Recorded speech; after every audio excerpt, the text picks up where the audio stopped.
묵상하고 있는 고린도 후서를 보고자 합니다. 크게 두 가지를 좀 보려고 하는데요.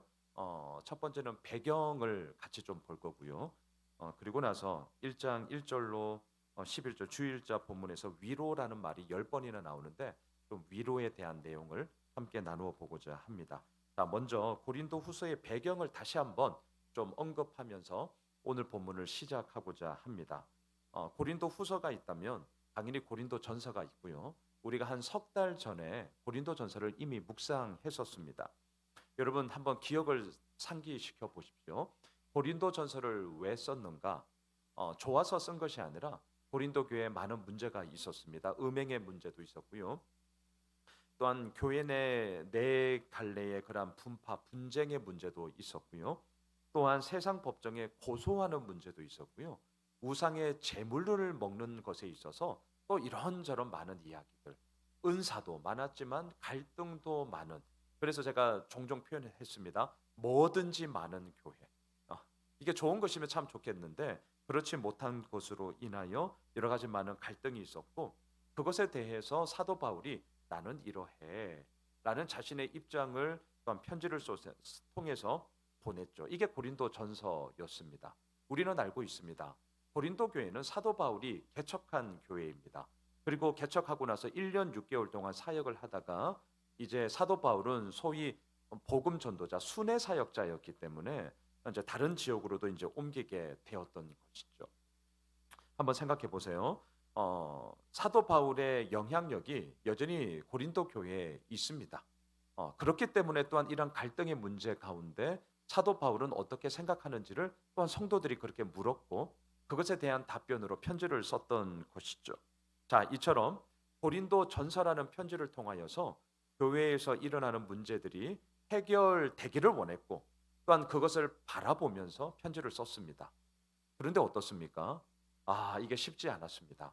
소위 말해서 편지 한 장으로 고린도 교회의 문제가 해결되었더냐? 아니요. 그러하지 못했습니다. 오히려 들려오는 소식은 상황이 더 심각하게 돌아가고 있었습니다. 자, 그래서 사도 바울이 안 되겠다. 직접 방문을 합니다. 여러분 자막을 한번 보셔요. 고린도 후서 1장 15절인데요. 같이 읽어봅시다. 내가 이 확신을 가지고 너희로 2번 은혜를 얻게 하기 위하여 먼저 너희에게 이르렀다가 여기서 2번은요. 첫 번째는 교회 개척을 했던 그 이전 시간을 얘기하는 것이고 그 다음에 2번은 지금 이제 내가 너희들에게 간다라는 건데요. 계속 자막을 한번 보셔요. 2장 1절 같이 읽겠습니다. 내가 다시는 너희에게 근심 중에 나아가지 아니하기로 스스로 결심하였노니. 자, 새벽에 이렇게 휴대했던 분들은 이 부분이 이제 뭔지를 좀 이미 아실 텐데요. 소위 근심의 방문이라고 학자들은 이야기를 합니다. 고린도 전서 편지 한 장을 통해서 문제가 해결되지 않자 전전긍긍하던 가운데 안 되겠다. 내가 직접 가야겠다. 그리고 사도 바울은 갔습니다. 그런데 이게 웬일입니까? 가서 문제가 해결되면 참 감사하고 좋았겠고 그러면 고린도 후서 편지가 어쩌면 없겠죠. 해결이 되었다면. 해결이 되지 않았습니다. 그리고 오히려 더 큰 근심만 더 쌓이게 되었습니다. 그래서 고린도 후서 2장 1절 어제 우리가 보았던 본문이잖아요. 근심이라는 단어가 여러 번 기록이 되면서 내가 근심 중에 방문했는데 내가 다시는 2장 1절을 다시 한번 띄워주시죠. 내가 다시는 근심 중에 나아가지 않기로 스스로 결심했다. 이렇게 해서 간들 문제가 풀리는 게 아니더라. 사도 바울의 후회가 담겨져 있는 그런 구절을 볼 수 있는 것이죠. 자, 이처럼 고린도 전서 편지를 썼습니다. 문제가 해결되지 않았습니다. 그래서 사역의 스케줄이 있었지만 이것을 우선은 좀 스탑하고 근심 가운데 직접 찾아갔습니다. 하지만 이것도 해결을 할 수 없었습니다. 오랜 시간 있을 수는 없었습니다. 그래서 다시금 이제 이 사도 바울은 에베소로 오게 되고요. 하지만 어떨까요? 문제가 해결되지 않았습니다. 마음이 얼마나 불편했겠어요. 그리고 이것에 대해서 내가 어떻게 할 수 있을까? 참으로 많은 고민들을 하는 가운데 또 하나의 편지를 씁니다. 자, 자막을 한번 보셔요. 고린도 후서 2장 4절인데요. 같이 읽겠습니다. 내가 마음에 큰 눌림과 걱정이 있어 많은 눈물로 너희에게 썼노니 이는 너희로 근심하게 하려 한 것이 아니요 오직 내가 너희를 향하여 넘치는 사랑이 있음을 너희로 알게 하려 함이라. 학자들은요 이 편지를 일컬어 눈물의 편지라고 명명합니다. 구체적 내용을 알 수가 없습니다. 이유는 간단합니다. 기록물이 남아있지 않기 때문입니다. 그럼에도 불구하고 그렇게 문제를 해결하지 못하여서 에베소로 와서 정해져 있는 사역들을 걸어가고 있지만 마음이 얼마나 불편했는지, 그래서 눈물과 큰 눌림과 걱정이 생겨서 이거 어떡하나, 지금 충분히 이해되시죠? 그래서 눈물의 근심으로써 편지를 써서 디도 편으로 이제 이 편지를 고린도 교회에 보냅니다. 마음이 아주 복잡했을 거예요. 직접 만나서 해결하지도 못했지만 그 안타까운 마음에 이렇게 편지라도 써서 다시금 설득하고 아니면 책망하고 정말 이러면 안 된다라는 그런 고린도 교회 성도들을 사랑하는 마음으로 그렇게 눈물의 편지를 썼단 말입니다. 그리고 디도를 통해서 이 편지를 보냈어요. 자, 생각해 보십시오. 이제 그 편지를 디도 편을 통해 보내고 나서 사도 바울의 마음에는 어디에 관심을 가지며 어디에 늘 신경을 쓰고 있을까요? 이제 이 편지를 받고 고린도 교회 성도들이 어떤 반응을 할까? 정말 정말 궁금했을 거예요. 그리고 그 소식을 알 수 있는 유일한 수단은 그 편지를 갖고 갔던 디도가 다시금 자신에게로 와서 선생님 여차여차해서 이렇게 되고 있습니다 라고 이제 이 얘기를 들어야 한단 말이죠. 이게 웬일입니까? 안 와요. 디도가 안 와요. 휴대폰이 있었으면 참 좋았겠구만. 아우 디도가 안 옵니다. 막 속이 타요. 속이 타. 지금 막 빨리 그림을 막 지금 그리셔야 돼요. 막 속이 막 애간장이 타요. 그런데 사역에 정해져 있는 것은 더 이상 미룰 수가 없어서 어떻게 했냐? 시간이 지나도 안 가고. 자, 자막을 한번 보셔요. 고린도후서 2장 13절에 사도 바울은 이렇게 얘기를 하고 있습니다. 같이 한번 읽으실까요? 내가 내 형제 디도를 만나지 못하므로 내 심령이 편하지 못하여 그들을 작별하고 마게도냐로 갔노라. 정말 솔직하죠. 사도 바울도 사람이에요. 와, 디도를 그렇게 기다리고 왜 기다렸겠어요? 내가 눈물로 쓴 이 편지를 통해서 고린도 교회 성도들이 어떤 반응을 가지고 있을까? 어떤 좋은 좀 전환점이 되어야 될 텐데 도대체 이게 어떻게 된 거야? 아, 왜 디도는 안 와? 이렇게 된 거예요. 근데 정해져 있는 사역은 있고 디도를 만나지를 못했습니다. 마음이 편하지 못했습니다. 그래서 어제 본문에 보시면 드로아에서 복음의 문이 활짝 열렸거든요. 사도 바울은 이거 놓치지 않는 사람입니다. 그런데 오죽하면 그 복음의 문이 활짝 열려 있는 드로아를 뒤로 하고 마음이 편치 못해서 마게도냐로 사역지를 옮길 정도로 사도 바울의 마음은 이렇게 힘들었습니다. 자, 결론부터 우리가 맺고 계속 본문을 좀 보면 좋겠는데요. 자막을 보셔요. 그러다가 고린도후서 7장 5절로 7절에 보시면 그렇게 이어진 그 뜸했던 시간들이 어떻게 마무리가 됐는지를 사도 바울이 친절하게 얘기를 합니다. 쭉 보세요. 제가 읽겠습니다. 우리가 마게도냐에 이르렀을 때에도 우리 육체가 편하지 못하였고 당연하겠죠. 사방으로 환난을 당하여 밖으로는 다툼이요 안으로는 두려움이오노라. 그러나 낙심한 자들을 위로하시는 하나님이 디도가 옴으로 우리를 위로하였으니. 그때서야 디도가 왔어요. 그때서야. 그가 온 것뿐 아니요 오직 그가 너희에게서 받은 그 위로로 위로하고 너희의 사모함과 애통함과 나를 위하여 열심히 있는 것을 우리에게 보고함으로 나를 더욱 기쁘게 하였느니라. 막 애간장이 탔어요. 고린도후서 2장, 지금 우리가 2장 보고 있잖아요. 내일 3장 4장 이제 갈 텐데 7장에서야 드디어 그렇게 학수고대하며 기다렸던 디도가 와서 선생님, 당신의 그 편지로 인하여서 모든 문제가 완전하게 해결되지는 않았지만 그래도 좋은 변화의 기미가 일어나고 있습니다. 희망이 있습니다. 할 수 있습니다. 성도들의 그러한 위로받음이 오히려 우리들에게 큰 소망이 되고 있습니다. 라는 이 소식을 딱 듣자마자 그 소식이 나에게 위로가 되었고 그러한 보고함으로 내가 더욱 기쁘게 되었노라. 라는 말로 지금 사도 바울의 마음을 고린도 후서 그러니까 세 번째 편지겠죠. 고린도 교회 성도들에게는 전서가 있었고 눈물의 편지가 있었고 고린도 후서를 통하여서 사도 바울의 마음을 이렇게 지금 전달하고 있는 것을 보게 됩니다. 자, 이게 고린도 후서를 읽으시면서의 큰 배경이에요. 다시 한번 간략하게 정리할게요. 전서로 문제가 많은 교회 전서 첫 번째 편지를 보냈지만 흔쾌하게 해결되지 않았습니다. 그 사이에 근심을 가지고 방문을 했는데 이게 웬일입니까? 해결되지 않았습니다. 사역이 있어서 떠났습니다. 눈물의 편지를 썼습니다. 이걸로도 안 되었습니다. 하지만 좋은 전환점의 계기는 되었습니다. 그리고 이러한 전환점의 계기에서 종지부를 찍고자 마지막으로 보낸 편지가 있으니 그것이 바로 우리가 오늘 이번 주부터 묵상하고 있는 고린도 후서더라. 종지부를 찍는다. 이렇게 생각하시면 됩니다.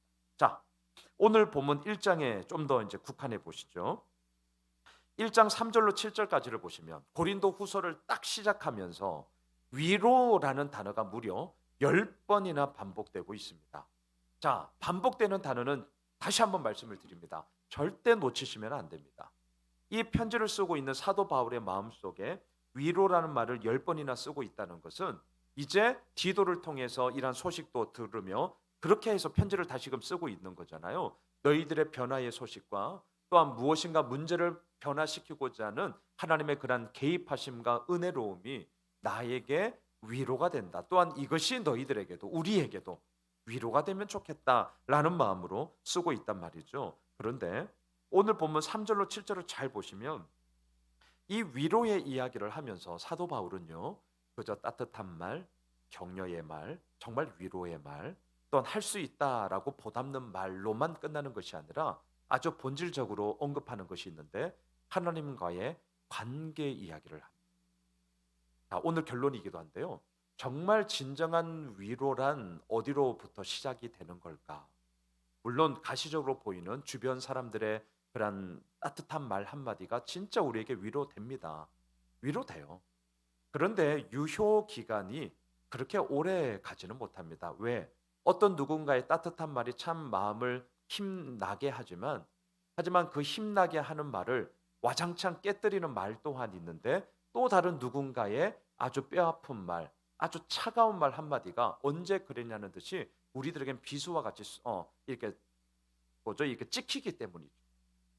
그래서 사도 바울은 이 위로의 이야기를 시작하면서 결국은 하나님과의 온전한 관계에서부터 진정한 위로가 이루어진다는 것을 말하고 있는데요. 여러분 1장 3절을 보셔요. 찬송하리로다. 그는 우리 주 예수 그리스도의 하나님이시요 자비의 아버지시요 모든 위로의 하나님이시며. 자, 위로를 이야기하면서 하나님을 얘기해요. 자, 하나님은 어떤 하나님이세요? 3절을 잘 보시면 예수 그리스도의 하나님이라고 얘기를 합니다. 자, 예수 그리스도의 하나님. 당시 사도 바울을 공격하는 대적자들은 예수 그리스도의 하나님을 인정하지 않았습니다. 왜냐하면 그들이 생각하던 메시아와는 예수님이 달라도 너무나 달랐기 때문이고 지금도 유대교는 메시아를 기다리고 있다는 거 우리가 알고 있지 않습니까? 예수를 메시아로 인정하지 않죠. 그들이 생각하는 메시아상은 무엇입니까? 정치, 경제, 군사력으로 로마 제국을 압제하고 로마 황제보다 더 큰 힘을 가진 황제로서 이 모든 나라를 다스리는 그 그림을 가지고 있었단 말이죠. 강력한 힘을 가지고 모든 사람들을 압제하는 절대 군주의 메시아상을 가지고 있었단 말이죠. 근데 예수님 어때요? 강력한 힘은 고사하고 연약하기 그지없습니다. 그 끝은 죽었습니다. 십자가에서 죽었어요. 물론 우리는 부활하신 주님을 믿죠. 하지만 그 당시에도 웃기는 소리 하지 마. 그 예수 그리스도의 부활에 대해서 부인하는 자들이 훨씬 더 많았습니다. 인정하지 않았습니다. 오늘날도 마찬가지입니다. 그때나 지금이나 똑같습니다. 자, 사도 바울을 대적하고 있는 이 대적자들은 예수 그리스도의 하나님을 인정하지 않았습니다. 메시아의 그림이 너무나도 달랐기 때문인 것이죠. 하지만 우리는 알고 있죠. 연약한 모습으로 오셨지만 그 연약함 가운데 진정한 강함이 무엇인지를 우리들에게 알게 하여 주심으로 말미암아 참된 위로가 어디로부터 나오는 것이냐. 우리 모두가 다 연약함, 우리 모두가 다 나약함. 하지만 그러한 우리 서로가 모여서 그 가운데 하나님을 고백하며 그 예수 그리스도의 하나님으로 말미암아 그 연약함이 연약함으로 머무는 것이 아니라 진정한 강함의 능력으로 변화되어진다는 것을 사도 바울은 지금 이 이야기를 하고 있는 것이죠. 또한 자비의 아버지라고 얘기를 해요.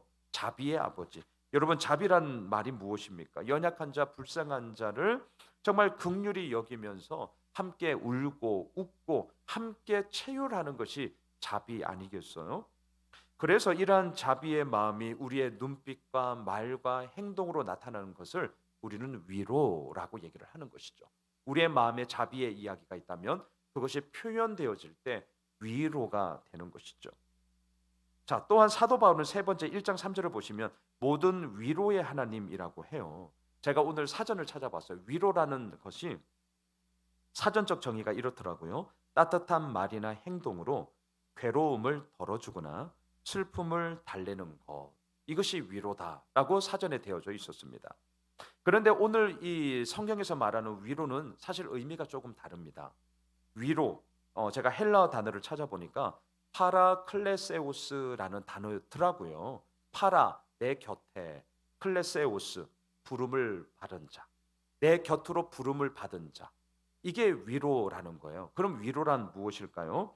단지 따뜻한 말이나 행동으로 괴로움을 덜어주는 그런 차원도 물론 중요하지만 진정한 위로라는 것은 상황이 어떠하든지 간에 파라, 내 곁에, 서로 곁에, 클레세우스, 부름을 받아서 그 자리에 함께 하는 것. 그런데 이것이 하나님은 우리들에게 어떻게 나타났느냐? 성령님, 이게 헬라어로는요 파라클레토스예요. 단어가 비슷해요. 그냥 비슷하구나 이것만 기억하시면 돼요. 비슷하구나, 파라, 내 곁에, 클레토스, 부름을 받은 자, 같은 의미를 가지고 있습니다. 모든 위로의 하나님이라고 오늘 1장 3절에서 얘기하는데 그 위로의 하나님은 곧 성령님으로 나타나셔서 우리와 함께 하시며 또한 상황이 어떠하든지 간에 우리 곁에서 또한 우리와 함께 그 모든 길들을 인도하시며 이끌어 가심으로 우리들을 위로하신다는 것이죠. 여러분 4절로 가보십시오. 우리의 모든 환난 중에서 우리를 위로하사 우리로 하여금 하나님께 받는 위로로서 모든 환난 중에 있는 자를 능히 위로하게 하시는 이시로다. 자, 위로는 환난 중에 그 진가가 나타납니다. 우리들의 모든 실력은 사실은 잘 될 때라기보다는 힘들고 어려울 때 우리의 실력의 진가가 나타나는 것 아니겠습니까? 사도 바울이 지금 4절에서 사용하고 있는 환난이라는 단어를 보니까요. 보세요. 위아래로 꽉 이렇게 부시기 위해서 위에서도 누르고 아래에서도 치고 올라와요. 사방팔방이 꽉. 그래서 내일 본문에 보면 우겨쌈을 당한다라는 이런 말, 우리가 좀 잘 알고 있는 표현이 내일 본문에 나오는데요. 여기서 말하는 환난이 이겁니다. 위에서 눌러 제끼고요, 아래에서 치고 올라와요. 옆에서는 운신할 틈이 없어요. 그런 환난과 아픔이 얼마나 극심한지 피할래야 피할 곳이 없단 말이죠. 그런데 어떻게 하시느냐? 위로로서 우리를 위로하신다라고 할 때 이 위로, 앞서 말씀을 드렸습니다. 파라클레세우스, 내 곁에서 함께 그 자리에 하심으로 힘들 때 같이 힘들어 하시고 또 반대로 좋을 때 같이 좋아하심으로 그 모든 위로의 이야기가 실질적으로 우리 가운데 실제가 되게 하신다는 것이죠. 여러분 5절로도 가보십시오. 같이 한번 읽으실까요? 그리스도의 고난이 우리에게 넘친 것 같이 우리가 받는 위로도 그리스도로 말미암아 넘치는도다. 그리스도의 고난은 자신의 잘못으로 인해 받은 고통이 아닙니다. 그리스도의 고난은 우리를 살리기 위하여 기꺼이 자신의 몸을 내어주신 정말 이타적인 사랑이자 더 나아가 우리는 감히 흉내낼 수 없는 너무나도 위대한 사랑과 은혜를 자신의 몸을 깨뜨림으로 우리에게 보여주신 그리스도의 고난이죠. 그래서 우리가 착각하면 안 됩니다. 내가 잘못한 것으로 인해서 고난을 받는 것은 쌉니다. 그거는 고난을 받으셔야 돼요. 근데 왜냐하면 나의 잘못에 대해서 그에 상응하는 대가를 받아야만 우리는 그것이 잘못되었다라는 것을 우선 알게 되고요. 더 나아가 개선할 수 있기 때문에 잘못되었는데 잘못되었 것으로 나타나지 않고 그게 잘된 것으로 나타난다면 그것이야말로 더 큰 위험과 아픔이 도사리고 있는 너무나도 큰 함정 가운데 빠지게 된다는 것이죠. 자, 그리스도의 고난이 우리에게 넘친 것 같이, 이거 정말 위대한 말이거든요.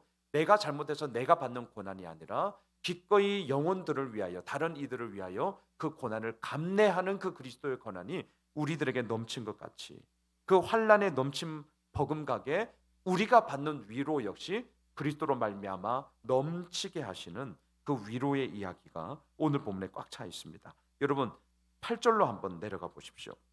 하지만 이러한 고난의 길이 쉽지는 않습니다. 여러분, 8절 한번 같이 읽으실까요? 형제들아, 우리가 아시아에서 당한 환난을 너희가 모르기를 원하지 아니하노니 힘에 겹도록 심한 고난을 당하여 살 소망까지 끊어지고. 여러분, 앞서 말했던 그리스도의 고난 5절에 있는 이 용어가 그냥 이루어지는 게 절대 아닙니다. 1장 8절에서 정말 힘들다라고 얘기합니다. 너무너무 힘들다는 거예요. 힘에 겹도록 심한 고난을 당하여 살 소망까지 끊어졌다. 예, 이게 진짜 고난의 이야기죠. 여러분, 1장 9절로 계속 가보시죠. 하지만 이걸로 끝나지는 않았습니다. 자, 1장 9절 같이 읽겠습니다. 우리는 우리 자신이 사형 선고를 받은 줄 알았으니 이는 우리로 자기를 의지하지 말고 오직 죽은 자를 다시 살리시는 하나님만 의지하게 하심이라. 예, 하나님만 의지하게 하심이라. 우리는 하나님도 의지하고 세상도 의지하고, 그래서 복음송 가운데 주만 바라볼지라. 근데 어때요? 이 주만, 이 만이라는 글자에 이렇게 지우개로 지우고 주도 바라보, 이렇게 이제 가는 게 우리들의 마음 가운데 늘 갈등의 문제로 우리들을 힘들게 한단 말이죠.